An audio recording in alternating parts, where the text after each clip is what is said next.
माजी में भी कोशिशें हुई हैं पाकिस्तान और भारत के दरमियान ताल्लुकात नॉर्मल हो जाएं, अमन की बात की है। पाकिस्तान ने हमेशा एक पॉजिटिव मैसेज दिया है। आपको पता है भारतीय वज़ीर आज़म वाजपेयी लाहौर के दौरे पर आए, बहुत से फिर ऐसे वाक़यात हो जाते हैं कि जो कोशिशें होती हैं पसे पर्दा चली जाती हैं, ज़ाया हो जाती हैं। कारगिल जैसे वाक़यात, मुंबई हमले, पठानकोट का वाक़या, फिर पुलवामा जैसे वाक़यात जो थे माहौल को बड़ा कशीदा किया, ऐसे वाक़यात ने। लेकिन अगर उस वक्त की अगर हम बात करें तो उस वक्त तो कश्मीर में 370 और 35 का खात्मा भी नहीं हुआ था। तिजारत की बात तो तब भी होती थी, लेकिन आज तो हमारे जहनों में पहला सवाल तो यही है, हमें तो वज़ीर आज़म ने बताया, इस हुकूमत ने बताया है कि अब भारत के साथ तभी बात होगी जब 5 अगस्त 2019 के जो इक़दाम है भारत रिवर्स करेगा, उनको वापस लेगा। तो क्या हम ये समझें कि भारत के साथ ताल्लुकात को नॉर्मल करने के लिए तिजारती वाहिद रास्ता है? देखें, ये जो सवाल आपने किया है, ये सवाल जो है ये मेरे से पिछले चंद दिनों में बहुत से कश्मीरी रहनुमा और बहुत से कश्मीरी जर्नलिस्ट ये मेरे से सवाल करते रहे हैं, और मैंने उनको सबको यही कहा, भाई मेरे से आप क्यों सवाल करें, ये सवाल आप पाकिस्तान की हुकूमत से करें। तो मैं आपको बड़ी एक फ्रैंकली बात बताऊं, जब फरवरी 1999 में वाजपेयी साहब पाकिस्तान आए थे बस पे बैठ के, और नवाज शरीफ साहब ने उनके साथ एक पीस प्रोसेस शुरू किया था, हमारे उस वक्त भी बड़े तहफ़्फ़ुज़ात थे। मैंने उस वक्त भी उस पर बहुत से अपने एतराज़ात उठाए थे, और मैं उस वक्त भी उस प्रोसेस का सपोर्टर नहीं था। फिर जब नवाज शरीफ साहब दोबारा प्राइम मिनिस्टर बने और उन्होंने ऊफा डिक्लेरेशन में से कश्मीर का लफ्ज़ निकाला, तो उस वक्त भी मैंने उन पर तनकीद की। और जब मोदी साहब 2015 में लाहौर में जाती उमरा में उनके घर पे आए थे, तो उस वक्त भी हमने मुखालफत की थी। तो लेकिन देखे ना, अब अगर 1999 में और 2015 में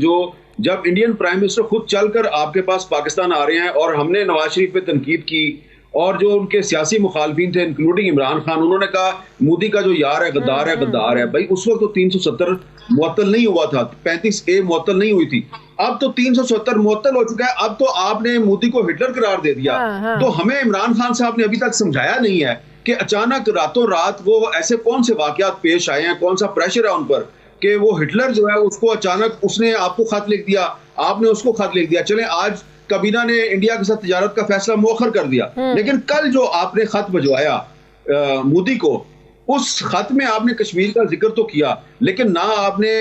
कश्मीर पे UN रेजोल्यूशन का जिक्र किया, ना आपने इंडियन जेलों में जो कश्मीरी लीडरशिप बंद है ना उसका जिक्र किया है। तो ये जो आज काबीना ने इंडिया के साथ तिजारत का फैसला मौखर किया है, इससे इमरान खान साहब ये मत समझे कि उन्होंने लोगों को मुतमिन कर दिया है। उनको बहुत से सवालात का जवाब देना है, और ये बताना है कि फरवरी से लेके अभी तक जो आपने कभी सीज फायर का मुआहदा किया है, कभी आप कह रहे हैं दफन कर दें, कभी आप तिजारत खोलते हैं फिर बंद करें, आपको ये बताना पड़ेगा कि वो जो हिटलर था उसके साथ आपकी जो आज आपने अपने कॉलम में एक बड़े खौफनाक खदशे का इजहार किया कि खुदा ना करे वो दिन आए जब 5 अगस्त की भारत में वो अहमियत हो जो 16 दिसंबर की बांग्लादेश में है। जो मैं आपके इस एनालिसिस से समझी हूँ वो ये कि ये कहने की कोशिश की जा रही है कि इमरान खान के दौर में अगर 5 अगस्त हो सकता है तो कुछ भी हो सकता है, इस तरफ इशारा किया आपने। पहली बात तो यह है कि ये मैं चैलेंज करके कहता हूं इमरान खान साहब की हुकूमत को भी और तमाम इंटरनेशनल फोर्सेस को कि पाकिस्तान की हुकूमत को 5 अगस्त 2019 से कुछ दिन पहले पता चल चुका था कि हिंदुस्तान की हुकूमत मकबूजा जम्मू कश्मीर में 370 को सस्पेंड करने वाली है, और इस पर आज़ाद कश्मीर के वज़ीर आज़म राजा फारूक हैदर से बात की गई कि अगर ऐसा हो जाता है तो फिर हमें क्या करना चाहिए। तो ये जो है मामला जो है ये 5 अगस्त से पहले डिस्कशन हुई, इस पे नेशनल सिक्योरिटी कमेटी की मीटिंग में डिस्कशन हुई। राजा फारूक हैदर ने कहा कि इस पर आपको सख्त मौक़िफ़ इख्तियार करना चाहिए, इसके बावजूद आप नहीं रोक सके। तो ये बिल्कुल कोई अगर समझता है कि वो कौम को बेवकूफ बनाएगा कि हमें तो पता ही नहीं था इसलिए हो गया, आपको पता था लेकिन आपको मोदी ने बेवकूफ बनाया। इसीलिए आप जो इलेक्शन था 2019 में हिंदुस्तान में जो इलेक्शन था, उस इलेक्शन से पहले आपने न्यूयॉर्क टाइम्स को इंटरव्यू दिया कि अगर मोदी दोबारा जीत गया तो जनाब इंडिया और पाकिस्तान के दरमियान बहुत बड़ा ब्रेक थ्रू हो सकता है। उसने आपको बेवकूफ बनाया हुआ था और उसने बेवकूफ बनाया, पहली बात। दूसरी बात यह है कि ये जो मोदी साहब हैं ये थोड़े दिन पहले आपको लेटर लिखते हैं, 23 मार्च पर आपको मुबारकबाद देते हैं, और फिर उसके बाद यही मोदी साहब जो हैं ये 25 मार्च को जब बांग्लादेश जाते हैं तो वहां पर जाकर ये कहते हैं कि ये बांग्लादेश की जो आज़ादी की तहरीक है उसमें मेरा बड़ा किरदार है। मैं तो जेल गया था, और फिर हसीना वाजिद के साथ जब ये बैठते हैं तो जो बैकग्राउंड में आपको तस्वीर नजर आ रही है उसमें जनरल नियाज़ी साहब जो हैं वो सरेंडर डॉक्यूमेंट पे दस्तखत कर रहे हैं। तो इसलिए मैंने आपको ये कहा, और ये बात जो है ये मुझे बहुत से सीनियर कश्मीरी रहनुमाओं ने कही है कि भाईजान आज तक पाकिस्तानी कौम 16 दिसंबर 1971 को जो सरेंडर हुआ था वो नहीं भूल सकी, लेकिन वो सरेंडर तो एक जंग के बाद हुआ था। कहीं ऐसा तो नहीं कि 5 अगस्त 2019 को आपने जंग किए बगैर ही कश्मीर पर सरेंडर कर दिया है। तो इसलिए मैंने आज लिखा है कि अल्लाह ना करे कि 5 अगस्त जो है वो पाकिस्तान के लिए और कश्मीरियों के लिए एक दूसरा 16 दिसंबर बन जाए। और अगर इमरान खान साहब जो है उन्होंने जो सवालात हम उठा रहे हैं इनका जवाब ना दिया तो आने वाले वक्त में ये लिखा जाएगा कि जब 5 अगस्त 2019 को हिंदुस्तान ने कश्मीर हड़प किया तो पाकिस्तान का वजीर आजम इमरान खान था। उन्होंने खुद अप्रूव किया प्राइम मिनिस्टर ने as minister in charge of commerce ministry कि इंडिया से हमने सफेद चीनी को इंपोर्ट करना है, और फिर वो चीज जो है वो ईसीसी ने मंजूर किया है। तो ईसीसी ने एक्चुअली पहले प्राइम मिनिस्टर ऑफ पाकिस्तान की जो as in charge minister of commerce ministry जो समरी थी वो मंजूर की, और फिर आज जब वो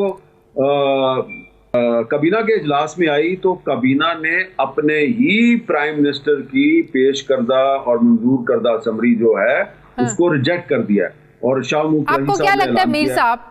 ये हुकूमत ने पहले खबर बाहर निकालकर इक्तसादी राब्ता कमेटी का जो फैसला था इसको मीडिया में जो है ना वो दिखाकर, ताकि मीडिया भी इस पर डिस्कस करे, डिबेट हो, लोगों के जज्बात पता चले, फीलिंग्स पता चले, कश्मीरी क्या सोच रहे हैं इस फैसले के बाद, आपको लगता है कि फिर एक जो सियासी प्रेशर एक बिल्ट हुआ, अब मीडिया में बड़ी तनकीद हो रही है कि भाई 5 अगस्त के इकदाम तो अपनी जगह पर खड़े हैं, आप तिजारत खोलने की बात करें, आपको लगता है कि वो एक सियासी दबाव जो एक प्रेशर आया है उस वजह से हुकूमत मजबूर हुई है इसको जो है ना वो रिजेक्ट करने में? नहीं, मेरा ख्याल है कि इसमें ये एक ट्वीट है अब्दुल रज़ाक दाऊद साहब की जो कि कॉमर्स मिनिस्ट्री का करता धरता है।